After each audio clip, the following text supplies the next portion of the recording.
Generals, gentlemen. Hello and welcome back to StarCraft II. I am, as always, Owner's Machine, but today I'm joined by a very special guest.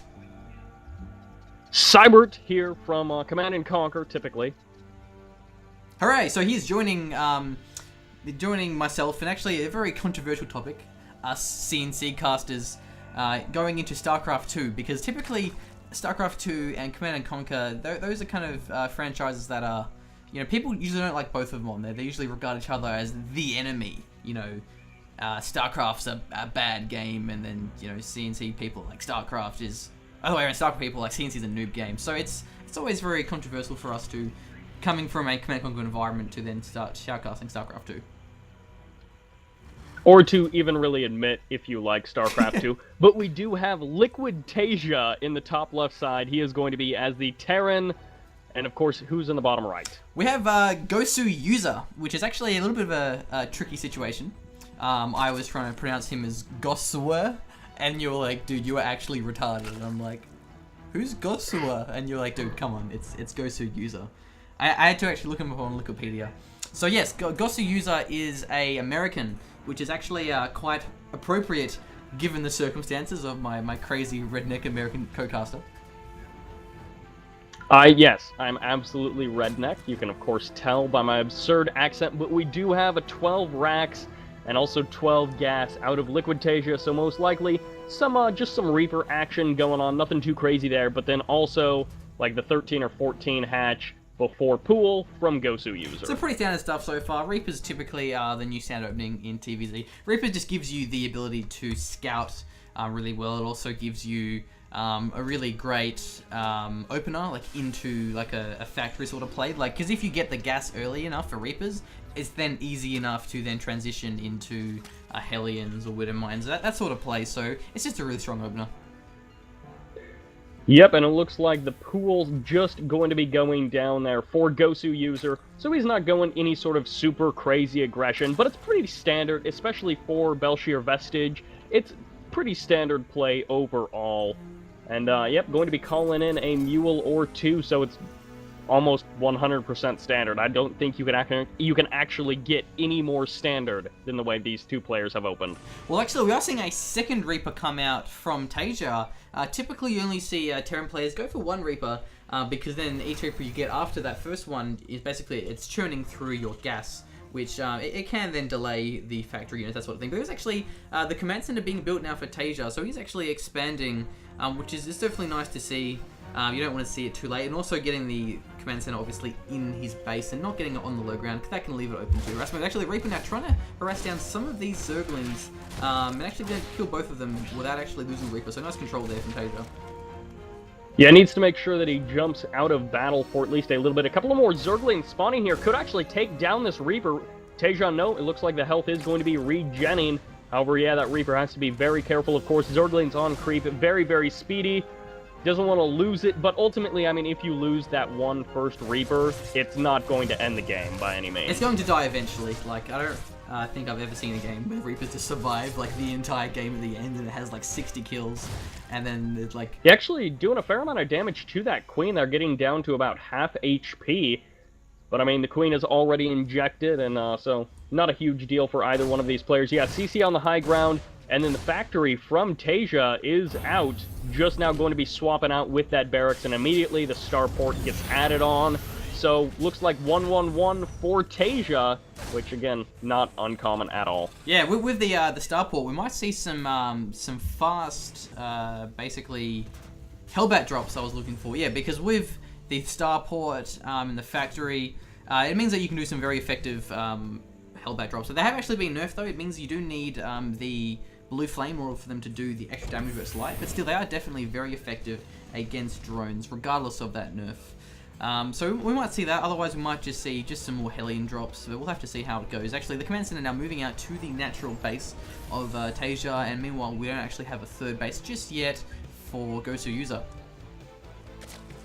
Yep, Gosu going to be throwing down a couple of spines at the front base of his natural, but other than that, Nothing too wild just yet. He hasn't thrown down a Roach Warren or anything like that just yet. He does have his Zergling speed, though, the metabolic boost, so he might be able to get some good surrounds on the Hellions and these Reapers. It actually looks like they are pushing out into the base of Goswser, but there is a Spine and 2 Queens, so I really don't think it's going to be too effective. Will they actually go for the run by? No. The Spine Crawler will ward off those Hellions.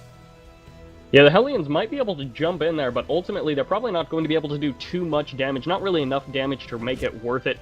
Spinecrawler going to be poking away a little bit there, but the Banshee also added on, and then Stim, the Banshee should be finishing up right there, and then Stim being added on as well, which means we could be seeing a transition into some Marine Marauder, which of course wouldn't be crazy at all as we get a couple of more barracks added on. Yeah, and double Evo going down as well for Goswser, and a nice positioning as well. They are on the choke into the natural, so they can be used to funnel in the Hellions. And this is a very interesting comp with a lot of Hellions, a lot of Reapers. It really it leaves him very effective against like Speedlings, but actually nothing against Roaches. But there is actually a Banshee, so no medevac drops, but actually a very fast Banshee, and going to kill several drones. And immediately, yeah, not going to be able to do a huge amount of damage. The Overseer going to be morphing, but that doesn't matter because Cloak has not been researched, and it looks like it is going to be Mutalisks out of Goswser. He's got the Spire almost finishing, and as far as I know, Liquid TaeJa has not spotted that at all. Yeah, it's the obvious choice. Basically against, Hellions and Banshees, Mutalisk is going to be the perfect counter. So we're going to have to see a lot of Marines coming out of TaeJa to actually deal with those, else he might lose a lot of his ground army and also his Banshee as well. So you definitely don't want to lose those Banshees because they're quite expensive in the gas. But the thing is like, will the Marines try and defend the base, or will they defend the Hellions and the Reapers? The third CC being thrown down, as well as the single Viking just heading around the map, going to be picking off a couple of Overlords if he can. Zergling's going to be heading out, and the Hellions will be spotting that, and they're like, well, we'll just leave now before we die. You don't want to stay on creep against Speedlings. It's never a good thing to do there. Mutalisks are actually moving out. They will pass the Hellions. So will they go for the Hellions, or will they go just for the base? But those Mutalisks were actually scouted, so now the Marines in the main base of TaeJa will actually intercept that, and I don't think it's going to be very effective. There is also turrets as well in the base, so I don't think the Mutalisks will be yeah, very 1-1 just... Yeah, oh, no combat shields, though. Yeah, but meaning that if these... Yeah, the Marines just aren't going to be as effective as they could be. Yep, but actually the Mutas may catch some of Hellions getting caught out of position. The Mutalisks going to be able to pick them off. However, the Marines showing up at just the right time to save them. The Mutalisks are going to be able to escape. But, oh, Goswser actually going to be forgetting about them. Will be able to claim a couple of kills, but is he going to be able to escape before taking heavy losses? The Mutalisks getting down to pretty low HP, picking off a couple of more Hellions as well. Oh, some nice play there by Goswser, taking down a lot of those Hellions. So he didn't really kill any Marines. He only lost, I think, a single Mutalisk, but he did take down a lot of the Hellions. That'll definitely make his Lings more effective. And speaking of Lings, we do have a whole bunch of Banelings as well from Goswser. But actually, will it get scanned, though? It looks like a nice scan may have actually revealed... I don't know. We'll have to see. I don't know if he actually revealed that, but basically so many Lings, so many Banelings against pretty much an entirely Marine army. That could be very effective. It could definitely crush the third base, if not the natural of TaeJa, but actually siege tanks. That's going to be the perfect counter against all of these Banelings. So if those Banelings walk into the siege tanks, it could lose a lot of these Banelings to basically nothing. Yeah, going to be pulling back. The third base will be assaulted, at least forced to lift off, if not completely eliminated. With the Mutas here, he might be able to work it down. There's nothing coming out for TaeJa. TaeJa instead just going to be saying, like, well, I'll just pull my CC back to my natural and defend from there. Looks like he's actually going into the supplies and take down the bunker, but will he actually manage to push through? He didn't really achieve anything. The bunker was empty. The tanks took down some of the Banelings, so he lost so many Banelings, he didn't really kill anything, and actually not committing to that, I don't think that was really a worthwhile push, but actually the Banshee will take down the fourth hatch there for Goswser, so actually very nice control there, but he's actually retreating the Banshee. What is he doing? Maybe he's going to be pulling back and intercepted by the Mutas, immediately eliminated. Creep spread from Goswser could be better, but he's starting to finally get it moved towards that fourth base. If he can deny this third once again, from TaeJa, he could be in a good position, but the fourth may be denied, or all of these Lings will just be cleaning up the Marines. Yeah, the Marines actually went for the Mutas and not the Hatch. The Medevac will boost away and drop the Marines off to try and get some kills down on those Mutalisks, because eventually the Mutalisks will catch up. The Medevac is faster once the speed boost runs out. So we do see a lot of Marines, a lot of tanks and Medevacs as well. So TaeJa definitely has all he needs to deal with the Ling Bling Mutalisk army, but it comes down to the control and basically the positioning of the army here. Even Widow Mines as well being mixed in. Always a good move to prevent against counterattacks, especially against Banelings. They can be so effective if they land a nice detonate. And now we are seeing +2 infantry weapons as well. So both players definitely going for their upgrades. They're not skipping the upgrades because they're so important. Yeah, 1-1 already done for TaeJa. He's currently working on that 2-2, as you already mentioned. And of course, the upgrade's being rolled out. But really, if these Marines get to that 3-3 with Widow Mine support, we saw this tear apart Jaedong in the WCS NA Finals. Absolutely ripped Jaedong apart, the Ling Baneling. Exactly the same thing that Goswser is doing now, and just 3-3 Marines ripped it apart. Of course, Polt controlling very, very well, but we could see a similar thing happening here.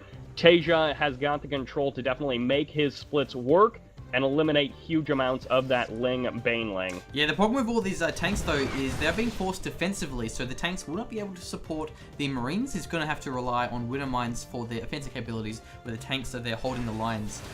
So the Marines are trying to kill some Overlords as well with the Medevacs, because it's just really hard to harass your opponent's bases when there's just so much vision with the Overlords that you don't want to like try and harass a base when the Medevac has been scouted, because then it will get intercepted by either Lings or Mutalisks, and you'll just lose the Medevac and the Marines. That's never a good thing to do, is just throw away free units like that.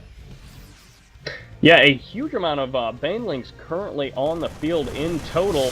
20, well, never mind, there were 30 more Banelings there. A couple of them do get eliminated. TaeJa going to be moving out, but the tanks aren't sieged up. The Banelings going to be rolling in here, going to be able to eliminate the tanks, at least. The Marines trying to pull back and split. Is it going to be enough? Oh, it looks like it will be. He did lose most of his Marines though, but with that split down, the Banelings stand no chance, also because they are off creep. So TaeJa did lose quite a fair bit of Marines, but losing the gas on the Banelings probably not quite worth it. There's so many Mutas, 18 Mutalisks. They could be very effective, not against the Marines, but against the SCVs harassing the base. But actually, unless the Marines are split up, they might not be able to take the Mutas down. Good control there, being on the Banelings. Will they be able to finish off the Marines without kiting off the creep? But once they're off creep, they can't really do a lot. So the Marines are going to try and take the base, or maybe just the drones. We'll have to see if these Mutalisks are going to be a big pain in the ass here for TaeJa.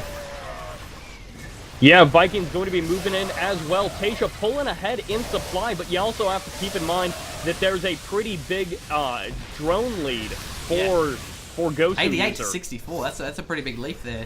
But these Mutas are actually holding the line. Yeah, Muta's barely holding the line. The Widow Mines have burrowed there. Could be some big hits. No. He actually does distract those Widow Mines with singular Zerglings, so a nice catch there by Goswser. Baneling's going to be rolling in here. Will he get the hits? No, he's going to be pulling back at just the right moment. Yeah, so now Goswser has his 4th hatch. He has such a lead in drones, and also getting a lot of more upgrades as well. So I think it's actually looking very good for Goswser. He has basically the tech, the income. He has most lead, even getting his infestation pit. So probably going to go for his hive. And the thing to keep in mind as well is because Goswser actually does have his melee attack upgrades, it means Ultralisk would be very effective against the Marine Bling army. The Marine. Yeah. TaeJa going to be adding on a 4th base, which could have been denied there. Mutas need to get out of the middle of the map. Going to be taking some damage from those Marines. The scan gets thrown down as well. Should be spotting this Baneling army. Going to be moving in. Nope, does pull back.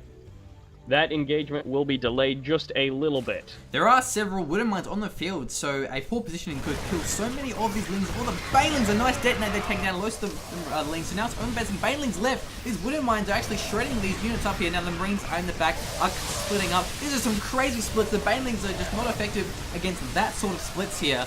But still, it looks like the Mutas will be the saving grace and take down basically all the Medevacs and the Marines that haven't been taken out by the Banelings. So yeah, these Mutalisks are definitely very effective.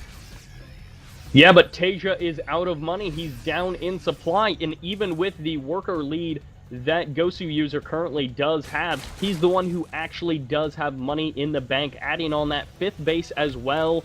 And it's just Goswser is possibly going to be the one who's going to be able to actually re-macro up that army a lot quicker than Liquid TaeJa. Yeah, he is. TaeJa sticking with this Marine Widow Mine play, and he's got 3-3 almost finished. He's got 3 attack finished, 3 armor almost done. A Marine on the right side going to be going for that, like, 4 o'clock base. Slowly working away, but a couple of Lings will clean that up. So we are seeing the same kind of composition here from Goswser. Yeah, Banelings, Zerglings, and Mutalisks. So not going for any Infestors to try and fungal down the Marines. Probably going to want to try and get a lot of ultras, but actually it's so many Zerglings. Usually you don't see Zergs get that many Zerglings, but actually will the Marines get caught by the Banelings? They're off creep, and nice splits there once again. These splits from TaeJa are absolutely crazy. These Banelings are not as effective as they would normally be, and then how to not the split, but actually the Marines will probably kill the 5th base there for Goswser. That's a big blow, losing that base there, so definitely nice work, taking down that remote base, and actually there's so many turrets and a planetary on TaeJa's 4th, so I don't think that Goswser can actually harass that, but now he is going for the 4th base, but once again the Lings and the Blings can probably take down a lot of these Marines unless they keep splitting up the way they are. Ooh, some nice Baneling hits there, but is it actually going to be enough? TaeJa has got that stutter step down just well enough where he can run far enough away from the Banelings and just eliminate them. Another swarm of Zerglings going to be coming in, eliminating almost everything. The Winnomize roll up, but they're at the wrong time. They all fire, but the connections weren't the best. Oh, a huge hit there on the Banelings. There's just a constant stream of Marine reinforcements. I think this will determine the game. If that 3rd base, 4th base goes down, that will basically be over for Goswser. Unless ultras are on the way, there is 3-3 for the Zergling, but actually now here come the Mutas to finish off all these Marines. They are decimating the Marines here because basically they're firing the Lings, and Mutas are actually dissing the damage, but no, GG. Just kidding, because Goswser GG's out of this. Marines just non-stop on the way. There was no stopping of the production of Marines. They weren't stopping the production, and they were going to kill the base, the drones, and basically the Mutas were also going down. And once the Mutas went down, that was basically all Goswser really had going for him. Yeah, once you drop behind in the upgrades, going for that Ling, Baneling, main, or Muta sort of play, that Muta-Ling play, once you drop behind in the upgrade, once those Marines get to that 3-3, they've got combat shields, they've got stim, they've got medevacs, they're just so incredibly effective if you can control them against that that Muta-Ling play. And as we saw in this game, Goswser are falling apart, tons of Widow Mines doing damage all over the place as well, and there was no tech transition from Goswser. There's no any sort of like into Broodlords, there's nothing into Broodlords, nothing into Infestors, not even did we see Swarm Hosts be utilized. Well, he's getting Ultras now, but it wasn't in time. I think Infestors would have been very nice, because they would have definitely prevented the split. And therefore, without the split, like if the fungal lands, then the Marines get absolutely decimated by the Banelings and even the Lings as well. So it might have been a good idea, but I think Goswser was trying to hold out until he get the Ultras, which he was going for, but alas, not in time. So that was... yeah, Liquid TaeJa, knowing the power of that 3-3, because right around that, 20-minute mark or so, when that 3-3 starts kicking in, those Marines just absolutely tear apart that lighter army from the Zerg.